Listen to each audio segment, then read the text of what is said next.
Hoje, a nossa oração num contexto do coronavírus, um ponto de atenção e um desafio para a Semana Santa. Começando pela nossa oração no contexto do coronavírus, cheia de pontos de debate, a gente sabe disso. Se preocupe em ler a nota aqui embaixo, leia com atenção. A nossa oração eu puxo e, se você quiser, você repete comigo. Obrigado, Pai, por esta provação. A gente está se referindo ao coronavírus. E é isso mesmo, a gente está agradecendo pela crise, a gente está agradecendo pelo vírus. Obrigado, Pai, por esta provação pela qual estamos passando. Reconhecemos, humilhados, que ela está acontecendo porque o Senhor permitiu e porque o Senhor quis que ela acontecesse. Abra nosso coração, Deus, nosso Pai, abra nosso coração e nossa mente para que esta provação, para que ela resulte, 1. Na consolidação da nossa conversão. 2. Em termos verdadeiramente o Espírito Santo. 3. Em sermos realmente guiados pelo Espírito Santo. Não adianta simplesmente ter o Espírito Santo. A gente tem que ter esse exercício, essa prática de ouvir o Espírito e ser guiado pelo Espírito. E 4, ouvindo o Espírito Santo para que nós passemos, então para que ela resulte em passarmos a dar frutos do Espírito. Alcançar isso é a vitória que o Senhor espera de nós, alcançar essas 4 coisas. É a vitória que o Senhor espera de nós e que o Senhor nos ajudará a obter. É só em Ti, Senhor, que somos vitoriosos. Amém. E nisso a gente volta para as nossas leituras do dia, voltamos aqui para a capa. Hoje a gente tem um dia que é especial, Domingo de Ramos. Então a gente tem, como todo domingo, uma primeira leitura, um salmo, uma segunda leitura e um evangelho principal hoje da Paixão. Mas a gente tem a procissão de Ramos, com um evangelho específico, que é o evangelho do Domingo de Ramos, é a entrada triunfal de Jesus em Jerusalém. São leituras muito fantásticas, compridas. Por ser domingo, é de se esperar que todo mundo, ainda que não tenha podido ir à missa, tenha acompanhado pela internet, pelo Facebook, na nossa paróquia. Então hoje a gente vai direto para a nossa leitura específica de hoje, que é o do Domingo de Ramos. A primeira leitura é Isaías. Se você quiser, dá um pause e leia com calma. O nosso salmo é o Salmo 21, mesma coisa, dê um pause e leia com calma. Nossa segunda leitura, Filipenses, idem, dê um pause e leia com calma. E chegamos então no evangelho que é propriamente de hoje, no que diz respeito a Domingo de Ramos, a entrada triunfal de Jesus em Jerusalém. Que de triunfal teve muito pouco. Vamos dar uma olhada aqui nela, porque ela é que interessa para o nosso dia de hoje. Jesus e seus discípulos aproximaram-se de Jerusalém, chegaram a Betfagé, no Monte das Oliveiras. Então Jesus enviou 2 discípulos, dizendo-lhes: Ide até o povoado que está ali na frente, e logo encontrareis uma jumenta amarrada. É isso mesmo, uma jumenta. Jumenta, para quem gosta de animais, é um animal assim que perde de longe de um cavalo bonito. É uma jumenta, tadinha, simplesinha, pobrezinha, não tem nada do cavalo bonito do filme que empina. É uma jumenta e com ela um jumentinho. É uma jumenta pobrezinha com o filhinho dela, o jumentinho. Aí Jesus fala: desamarrai-a e trazei-os a mim. Se alguém vos disser alguma coisa, direis: o Senhor precisa deles, mas logo os devolverá.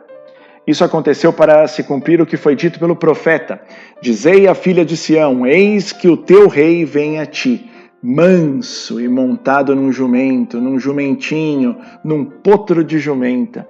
Então os discípulos foram e fizeram como Jesus lhes havia mandado. Trouxeram a jumenta e o jumentinho e puseram sobre eles suas vestes, e Jesus montou. A numerosa multidão estendeu suas vestes pelo caminho, enquanto outros cortavam ramos das árvores e os espalhavam pelo caminho.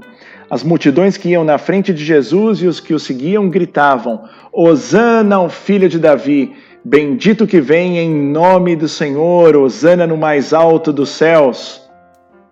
Quando Jesus entrou em Jerusalém, a cidade inteira se agitou e diziam: quem é este homem? E as multidões respondiam: este é o profeta Jesus de Nazaré da Galileia. Muito bem, uma passagem extraordinária, conhecida, mas vamos pegar aqui só um ponto. Trouxeram a jumenta a pedido de Jesus e o jumentinho e puseram sobre eles, a jumenta e o jumentinho, suas vestes, e Jesus montou. Pessoal, atenção. A gente não faz aqui nessa conexão bíblica nenhum tipo de apologia à pobreza. A pobreza por si só, ela não quer dizer absolutamente nada, exceto a pobreza de espírito.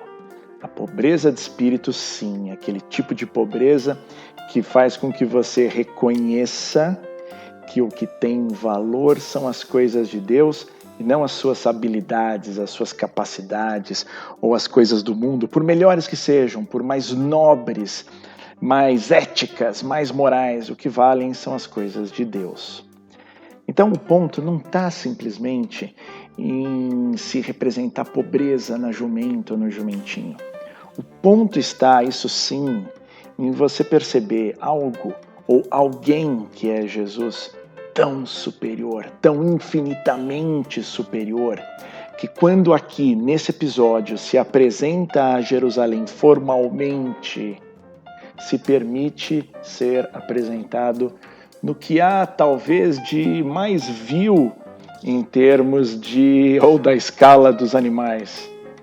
Nada contra a jumenta ou jumentinho, são certamente úteis ainda hoje, até hoje, na agricultura, no arado. O ponto não é esse. O ponto é que um rei como Jesus, no imaginário nosso, no imaginário dos judeus, era alguém que chegaria triunfante de verdade, montado em cavalos extraordinários, com carruagens e exércitos, vestidos a caráter e trombetas. E não é nada disso. E isso, pessoal, quer dizer muita coisa pra gente e não vamos nos perder na pobreza, na simplicidade pela simplicidade, na pobreza pela pobreza. A lição que tem aqui pra gente é a de que a lógica de Jesus não tem nada a ver com a lógica humana.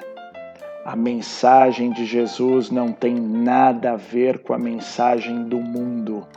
O mundo pode ter, especialmente hoje em dia, níveis de civismo, níveis de ética, níveis de solidariedade altíssimos. Nada disso chega perto, minimamente perto do que é a mensagem de Jesus. Atenção, pessoal! Jesus se apresenta num jumentinho, não pela pobreza em si, mas para deixar clara a diferença que existe entre a mensagem dele e a mensagem do mundo. Aliás, é mais do que diferença. É para deixar claro o conflito que existe entre a mensagem dele e a mensagem do mundo. A gente tem que ter um cuidado tremendo toda vez que a gente se dá conta de que a mensagem ou a lógica dos cristãos está muito parecida com a lógica do mundo, muito parecida com a mensagem do mundo. A mensagem, a lógica dos cristãos tem que ser, não porque precisa, para fins de marketing, mas porque é muito superior à do mundo. De alguma forma, a gente gosta de se deixar capturar pelo mundo. E mais, a gente como cristão gosta de se envolver pelo mundo e ser reconhecido pelo mundo como uma... Não. A grande graça de Jesus, e os evangelhos até ontem mostram isso, era Jesus ser quase apedrejado. A grande graça é essa. O conflito é tão grande que queriam apedrejar Jesus. E mais, o conflito continua a ponto dele morrer daqui 3, 4 dias. Essa é a mensagem verdadeira de Jesus Não é a mensagem que leva ao louvor e à ovação. Não, não, não. A mensagem de Jesus é a mensagem que leva à morte que ele teve. Conflita com a do mundo. É diferente com a do mundo, a ponto de o matarem. Hoje, o ponto crucial é o modo como ele chega, então, para que finalmente pudesse ser julgado. E ele faz questão de mostrar que rei como era, e ainda que ovacionado, chegava de um jeito oposto, conflitante com a lógica do mundo. É Jesus sobre o filhote da jumenta. E nisso a gente vai para o que foi o evangelho principal de hoje, o evangelho da missa propriamente dito, que é o trecho de Mateus que narra a paixão. Texto comprido, nós não leremos, é a paixão de Jesus segundo Mateus. Fica aqui um pedido, hoje é domingo, você está em casa, no meio da quarentena, o Faustão hoje é gravado, não tem dança dos famosos, o Silvio Santos deve estar em Miami, não tem futebol. Pega a sua Bíblia, levanta, vai até o seu armário, pega a sua... eu joguei minha Bíblia fora, eu dei para aqui pro lixo reciclável, não tem problema, então vai no seu celular e bate aí Bíblia Online, aparece a sua Bíblia, procura o capítulo 27 de Mateus e leia. Faz esse exercício. Aproveita agora que você está em casa, você não sabe mais o que fazer, não aguenta mais a quarentena. Leia hoje, pelo menos, a sua Bíblia. E aqui eu vou te dar um desafio. Tem uma passagenzinha nesse evangelho que fala o seguinte: com a morte de Jesus, o véu do templo se rasgou. De repente o véu se rasga. Eu tenho uma pergunta para você. Você vai ler isso várias vezes e você vai, então, se fazer uma pergunta e vai realmente refletir sobre isso. Você individualmente.